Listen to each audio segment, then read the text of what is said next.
Welcome back to Cyber Defense Webinars. I'm your host, Gary Malefsky, and the publisher of Cyber Defense Magazine. Now, today's Cyber Defense webinar is being brought to you by HYAS, H-Y-A-S. You can find them online at hyas.com. They proactively help you detect and identify cyber threats, cyber threat adversary infrastructure in your network to help you get one step ahead of the latest threat and stop cyber attacks before they happen.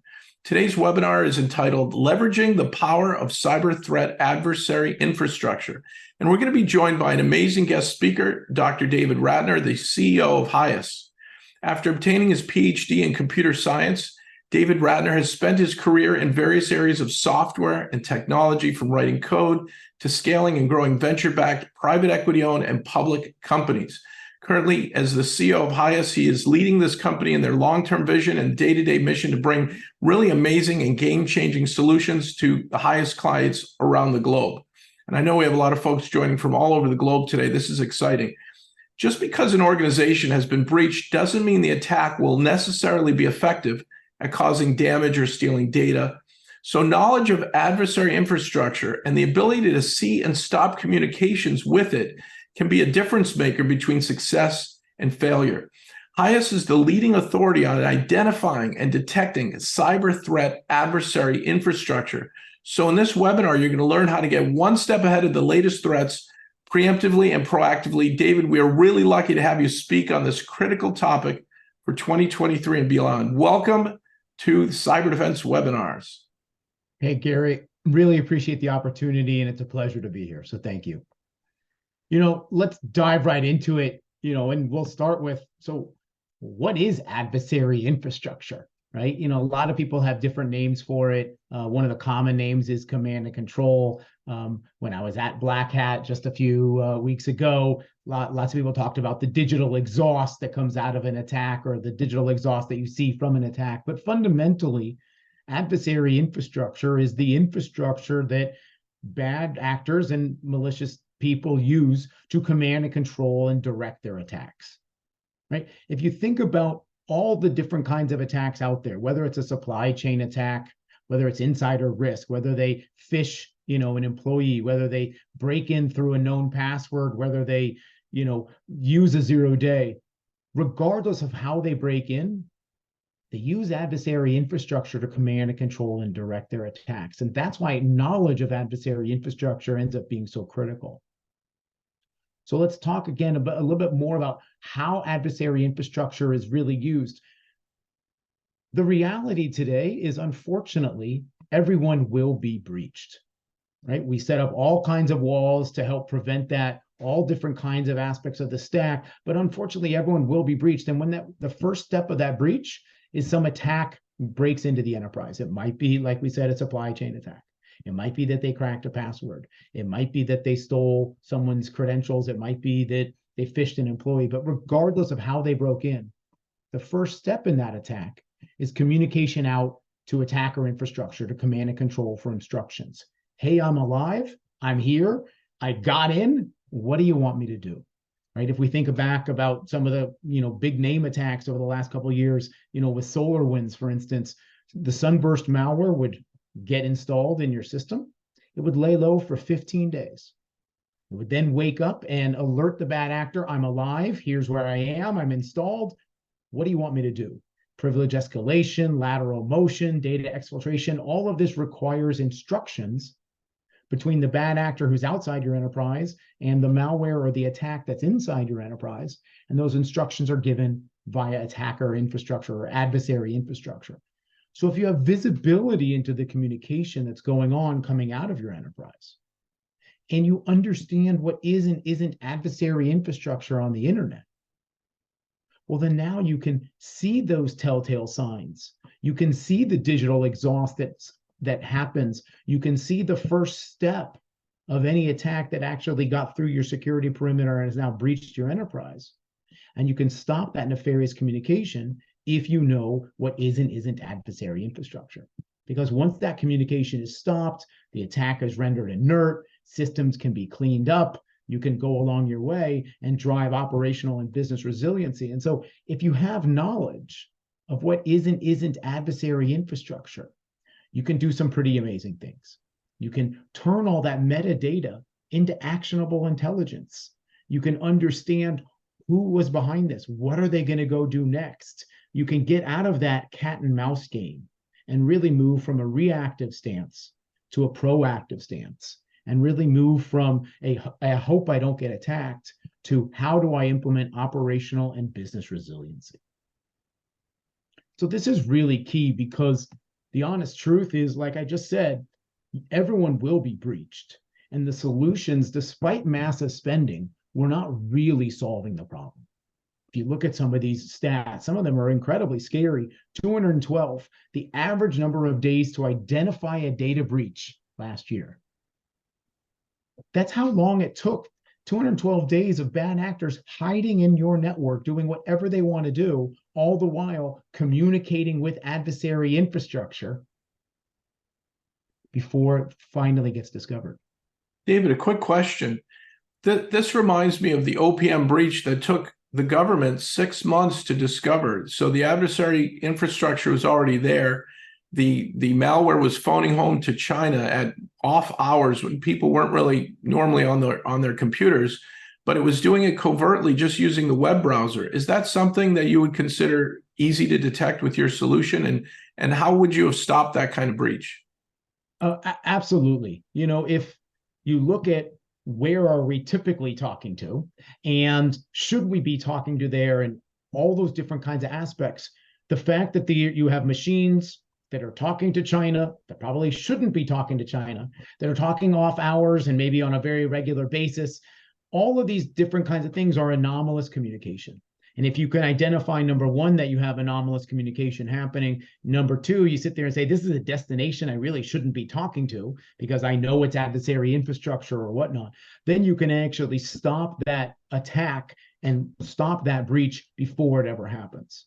And so we'll talk a little bit more about why CISA and the US government actually recommend these kinds of approaches for exactly that exact reason, Gary, is it would actually limit the exposure, allow you to shut those kinds of things down before they even get started, right?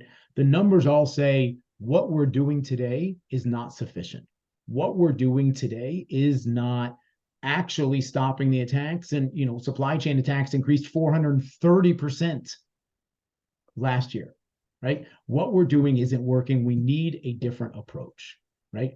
Because when I talk with CISOs, when I talk with security leaders, when I talk with people who are running these networks and responsible for organizations, the biggest thing they tell me is, I don't really have enough data. I don't know what's happening on my network, right? You look at that, you know, stat from Proofpoint, right? 73% of board members believe that they are going to face a major cyber issue, right? It's not about, you know, how do I stop this attack? How do I stop this attack? It's, I don't know what's happening inside my environment. I don't know if I'm already breached, because I know I'm going to be breached at some point. I don't have enough visibility. I don't have enough intelligence. I'm not turning my metadata into actionable intelligence. I actually don't know all the things that are happening inside my network. And that is the single most thing that most CISOs are telling me is keeping them up at night. There's an interesting realization here, which is that we actually have the data to go take a different approach and do something else. And that data is all about DNS.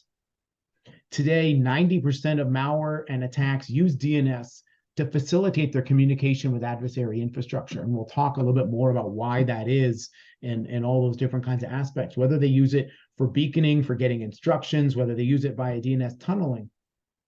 They're using DNS as the way to understand, how do I contact my command and control? How do I go get my instructions? How do I know what to go do next? How do I understand where you want me to go? How do I understand what data you want me to steal? All those different kinds of things are using DNS. So we don't need to try and figure out a brand new approach. We can use the data that already exists. If we talk, Gary, about your government OPM example just from a second ago, look, there were DNS records that said, hey, every so often we're looking up this machine in China on off hours, right? That in and of itself should be a red flag to sit there and say, why is that happening? Should that be happening? All these different kinds of things. It's all about DNS and the ability to understand and use that data, turn that metadata into actionable intelligence, and pairing that with an understanding of what is and isn't adversary infrastructure on the internet. So there's two aspects here. Aspect one is understanding what DNS is coming out of your environment. Aspect two is being an expert in understanding, should you be talking to that piece of infrastructure outside your environment or not, and understanding what is and isn't adversary infrastructure. It's for that reason, and some of these big massive attacks, like a SolarWinds, like the OPM example, et cetera, that this approach is actually recommended by the US government. The US government, CISA, and the NSA published a memo in 2021 where they recommend understanding what DNS traffic is coming out of your environment and comparing that to understand, are you going to places that you should or shouldn't be going to? It's not just about DNS resolution and getting an IP address. It's actually adding logic to sit there and say, should we be talking to this place? It's now a recommended part of their Shields Up initiative, in fact. David, quick question. What if I have a hidden static IP that I'm communicating with, or what if I'm using encryption, an IPsec? Just curious if that's a workaround. Yeah, we'll talk about IP addresses and direct IP communication in a second. First and foremost, almost the vast majority, 90+% of all malware and attacks use DNS today instead of straight IP. And the biggest reason for that is because it's super easy to change your IP address. Dynamic DNS providers for free allow you to host your malware, host your command and control, and change your IP rapidly or whenever you need to. And so the biggest reason that DNS is used is because that IP address changes so often. But as we'll talk about also, this is about understanding where you're talking to. It's not necessarily understanding, you don't need to understand either what the protocol was or what the conversation has or what the content was. For example, and this is a non-cyber example, but for example, if I told you that every Friday afternoon at 4 p.m., Jane makes a phone call to a known drug dealer, and it happens very reliably, without knowing the content of the phone call and without knowing much else, you're probably going to assume that Jane is buying drugs. And you can do the exact same thing at a DNS level. I don't need to understand what the conversation is. If you're talking to adversary infrastructure, you shouldn't be doing that, right? And so there's a lot of different aspects to this, right? Historically, people have tried to use allow and deny lists to understand what is and isn't a good place to talk to on the internet. And lots of lists exist. Lots of places provide feeds. Even the FBI pushes out, a regular feed of here's some new places you shouldn't be talking to. Lots of companies take recent malware and they detonate it and they analyze it and they say, here's the new command and control structure. And they put it in their list and they put it in their feed and they push it out and everyone else uses that. The problem is that this is an endless and I will argue impossible to win cat and mouse game. The bad actors constantly update their command and control structure. And in fact, update it more often than the good guys can actually analyze and put it on a list and push it out. And you can add it into your configuration and all these different kinds of aspects. It's a losing strategy that's based on hope. It's based on hope that someone analyzes the latest piece of malware, figures out what the command and control structure is, figures out what adversary infrastructure is, puts it on a list, pushes it out, and my configuration gets updated before I get attacked. I hope all those things happen before I get attacked. Well, hope is not a great strategy for operational resiliency. Hope is not a great strategy for business resiliency and business continuity. And so we need a different approach than legacy allow and deny lists. In addition, lots of malware now is using what are called domain generation algorithms, or DGA, where it's programmatically, automatically changing where it's talking to, perhaps every N hours or whatnot, right? Allow and deny lists are particularly ineffective against domain generation algorithms, where that is constantly changing and they're even further behind in terms of whether they're updating in real time, whether they're actually responding to where the malware is currently talking to? Or are you building a deny list of just a bunch of places that malware used to talk to? Again, do you hope that this is going to work, or do you actually have a system that you can rely on for true business and resiliency and true operational resiliency? Right? And we talked earlier about, can't you just do this at the IP level? Look, lots of lists of good and bad IP addresses exist, right? Unfortunately, you can't do this at an IP level.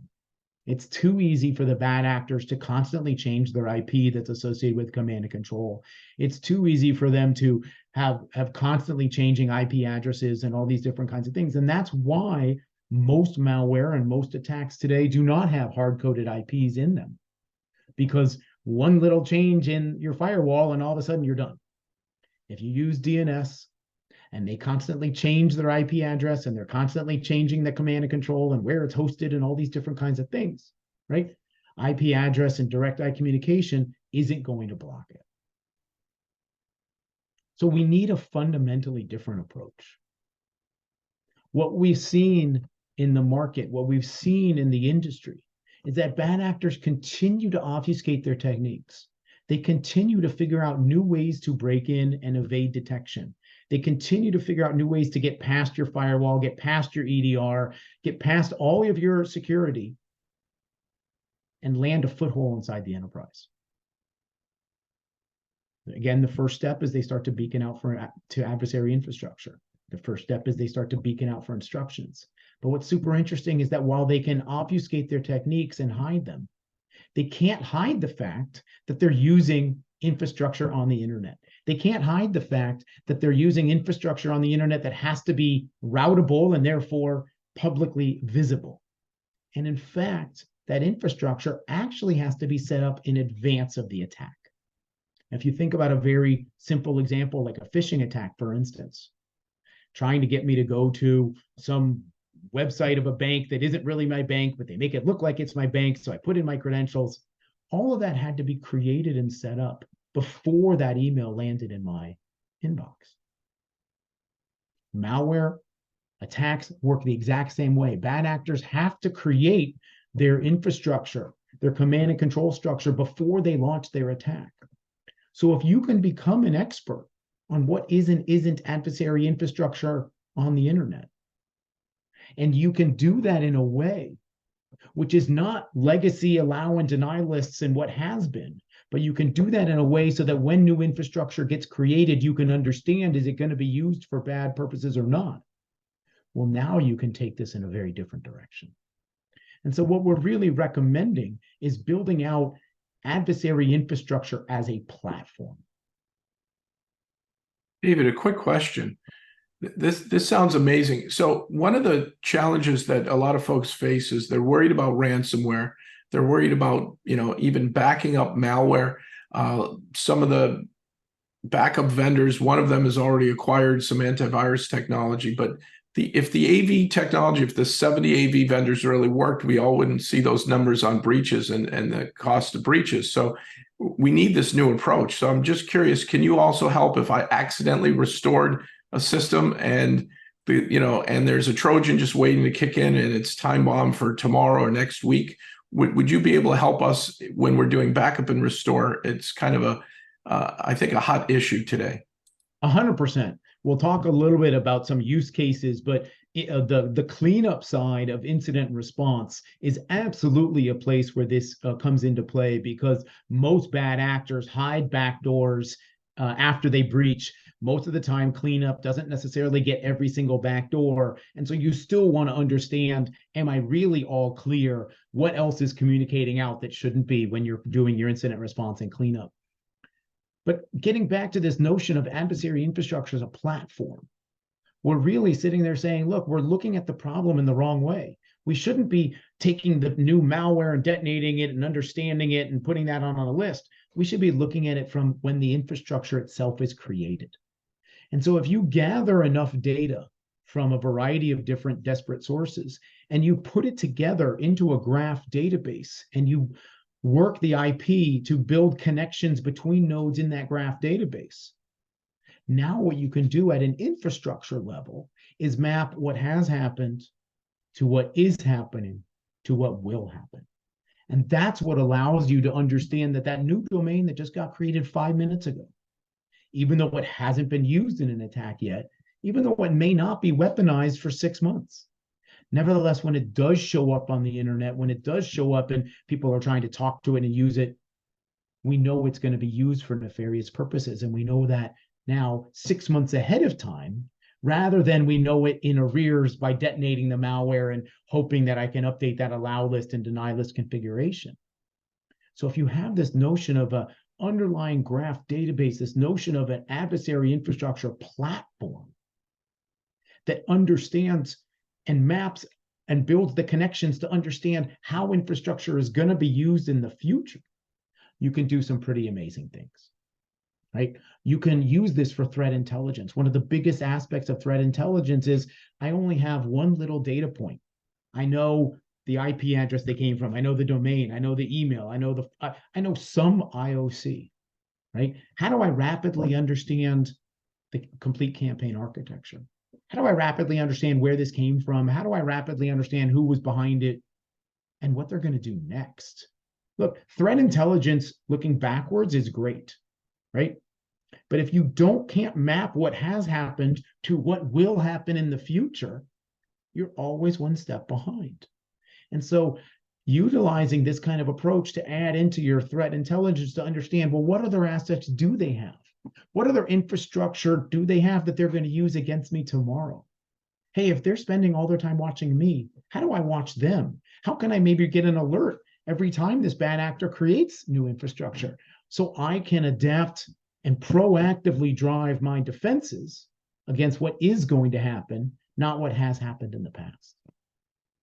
We've talked about protective DNS a little bit already. CISA and the NSA recommend it as part of their Shields Up initiative because of all the attacks, because of how much money is going into spending and defending and isn't solving the problem, because solutions like protective DNS help move you from a reactive to a proactive stance and actually help drive operational and business resiliency. Because as we've talked about, everyone will be breached. It's not a question of, am I going to keep all the bad actors out? Look, all of your security stack is important, but people are going to figure out ways to get through it. And only through protective DNS solutions can you see the digital exhaust. Can you see the telltale signs that something got through and is now beaconing out to adversary infrastructure? So protective DNS is critical. If it's not paired with an adversary infrastructure platform, it's always going to be one step behind because it's going to be a list of places you shouldn't go yesterday, not a list of places you shouldn't go now. And Gary, you brought up incident response and incident cleanup. Look, we all read about organizations that get attacked after attack after attack. Oftentimes that's because the cleanup cleaned up part of the issue, but didn't get every single backdoor that the bad actor has left across their entire network. I worked with an organization that had a bad actor hidden inside their network for multiple years. And what do? You hire all the public companies to come and do, a big giant cleanup that typically costs millions of dollars. And that's what they did because that's the responsible thing to do. But afterwards, they put in this kind of protective DNS solution that utilizes an adversary infrastructure platform, and it immediately found multiple live backdoors to China that were still operating, despite the fact that a lot of large companies had come and done incident response and cleanup. That's what we're seeing today is bad actors are very good at planting hidden backdoors so that after their cleanup happens, they still have access. Gary mentioned earlier, well, what happens if I restore from backup and I'm now restoring their backdoor, restoring their way in? It's all the more reason to use these kinds of solutions paired with what is and isn't adversary infrastructure to drive service assurance, to understand, am I clean? Am I really all clear? what is and isn't happening on my network right now, and how do I compare that to what is and isn't adversary infrastructure on the internet? So lots of really interesting real world examples, business use cases. A couple years ago, everyone will remember Log4j. I know a CISO who, when Log4j hit their organization, reached out to me and said, David, we need to deploy protective DNS against an adversary infrastructure platform today. Part of the reason for that, Log4j was actually really interesting. The dropper domain could change wildly. It was actually very difficult to detect all the machines and all the infrastructure that was affected inside your organization at a log level.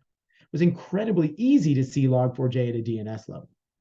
Right? We've talked about SolarWinds and Sunburst, how it would lay low for 15 days, and then all of a sudden, wake up, start talking, say, hey, I'm alive. What do you want me to do? Well, number one, you're talking to a place you probably never talked to before, that particular C2.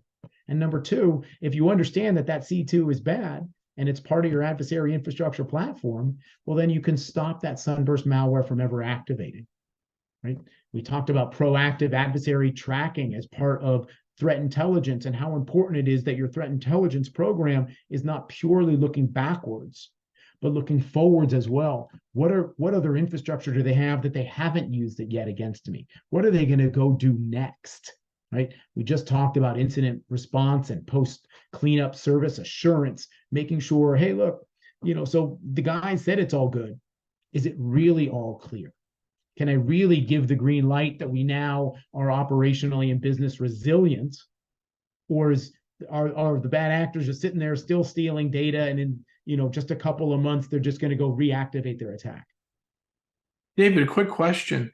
Does protective DNS replace my existing DNS? Let's say I'm using Google. Do I replace my existing DNS? And the second question is, does it augment or enrich or enhance my EDR, XDR, MDR, and or my SIEM? It's a really good question.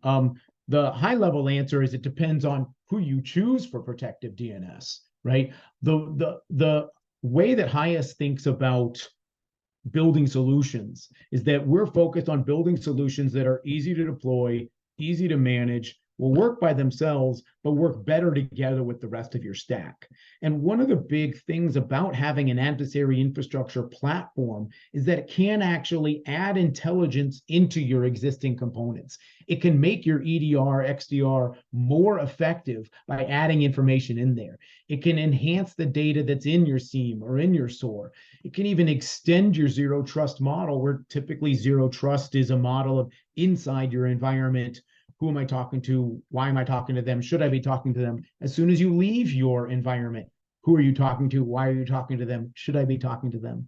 It even helps address aspects of attack surface management and all the rest of the other components. And so understanding what isn't adversary infrastructure actually augments the efficiency of your entire stack.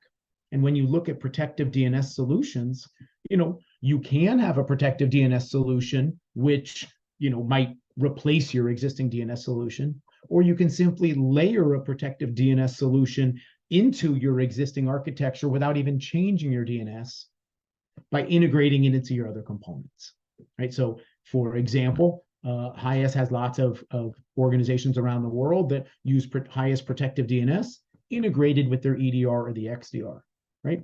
We don't care. They don't have to change who they use for DNS resolution.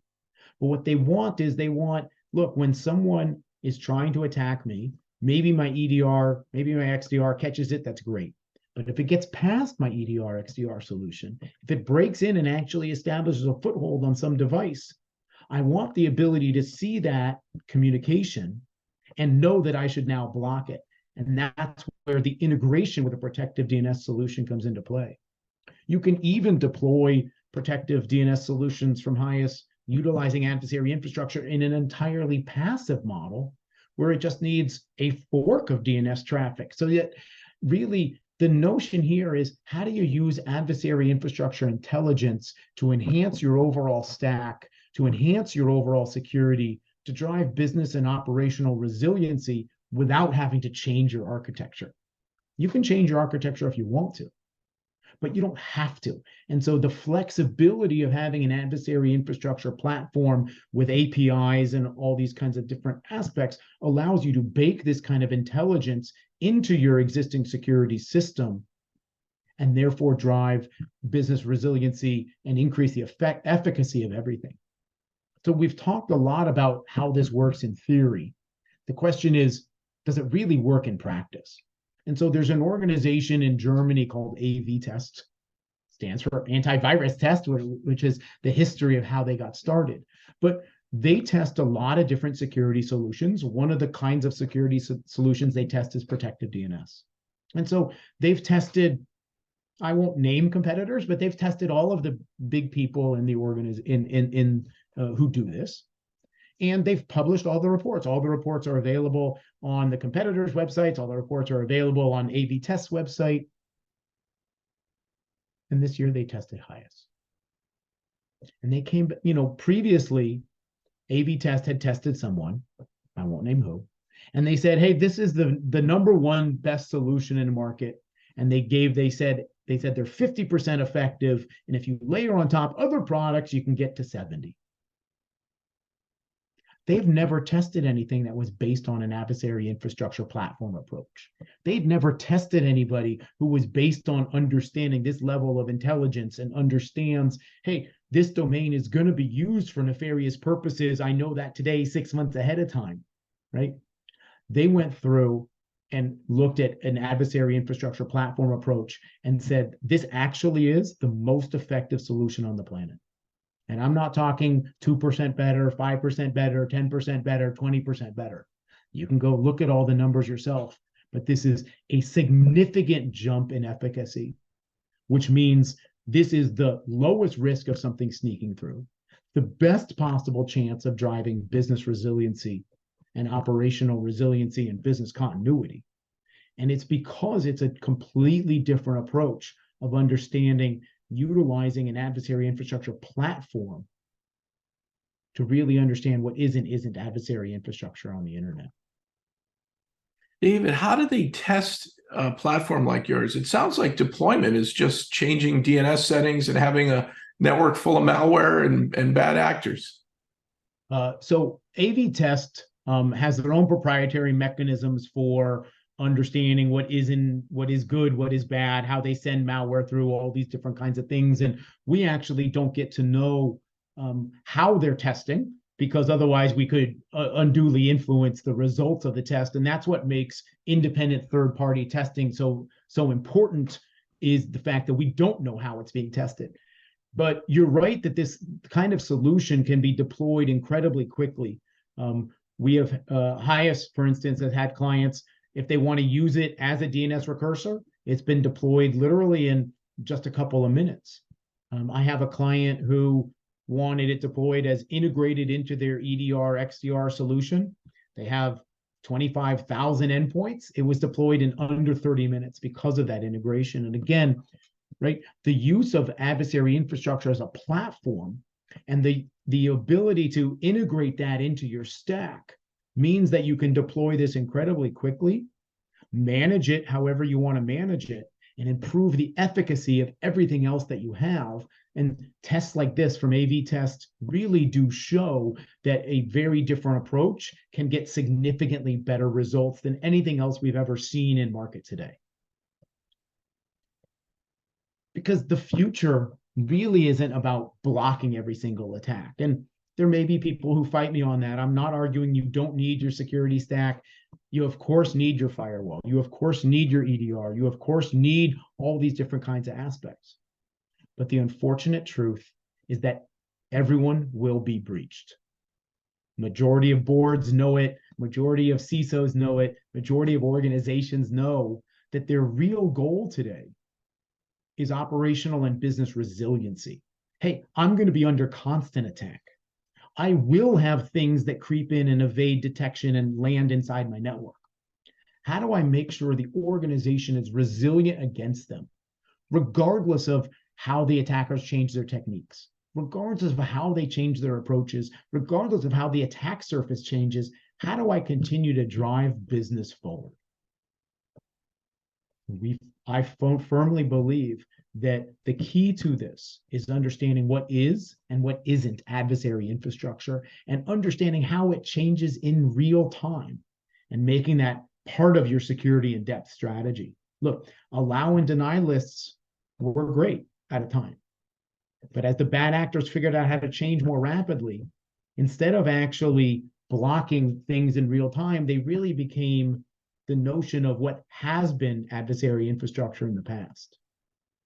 The use of an adversary infrastructure platform, looking at it from the creation of adversary infrastructure at a platform level, at an infrastructure level, allows us to understand what isn't adversary infrastructure and track it in real time on the internet. Because bad actors will continue to figure out new ways to evade detection. They'll continue to figure out new ways to breach the enterprise. They'll continue to figure out new ways to hide their attacks, but they can't hide the infrastructure on the internet. And that's why we firmly believe that the use of an adversary infrastructure platform approach is the key going forward to driving operational and business resiliency. And so with that, Gary, I'm open to any questions that people might have. Anyone is welcome to reach out directly if they want to chat privately, but I really appreciate the opportunity. This is amazing. And I had a quick question, and folks, just go into the chat or the Q&A area and type in a question. We'll get it answered. But you had said earlier the average number of days to identify a breach last year was 212 days. Are your clients instantly knowing? How quick are they knowing they've been breached once they've deployed protective DNS? Yeah, it's almost in near real time, right? Because again, right, if you consider sunburst, right, it lays low for 15 days. So if it's not doing anything, it's hard to know that it's there. But the first step in every attack, the first telltale sign, the first aspect of what people are sometimes calling digital exhaust, is that beaconing out to adversary infrastructure. That's the very first step in every attack. And so as soon as that malware, even if it's a malware-less attack, and George from CrowdStrike talked earlier this year about the rise of malware-less attacks.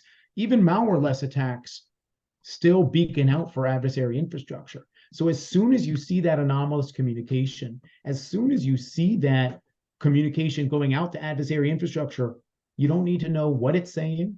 You don't need to understand or care what protocol it is. You can instantaneously say something anomalous is going on. I'm going to shut that down. And this approach even works for IoT devices, that smart coffee pot that someone brought into your organization. It even works on your production network, on your OT side, right? Where you may not be able to run traditional EDR, XDR. Everything uses the network. Everything uses DNS to figure out, how do I go talk to my command and control? And that's why this is such an amazing solution, only if it's paired with that notion of an adversary infrastructure platform to have the real-time understanding of what is and isn't adversary infrastructure. That's amazing. Well, I'll tell you, I learned a lot. And for folks, you've got David's email, you've got the website, Cyber Threat Adversary Infrastructure. This is really, as you said, the digital exhaust, the servers, the domains, the IP addresses, these digital elements they use to execute their nefarious activities. And what I learned, which I think we should all take away as phenomenal, is every attack today, no matter how they do it, has to communicate, as you said, with adversary infrastructure.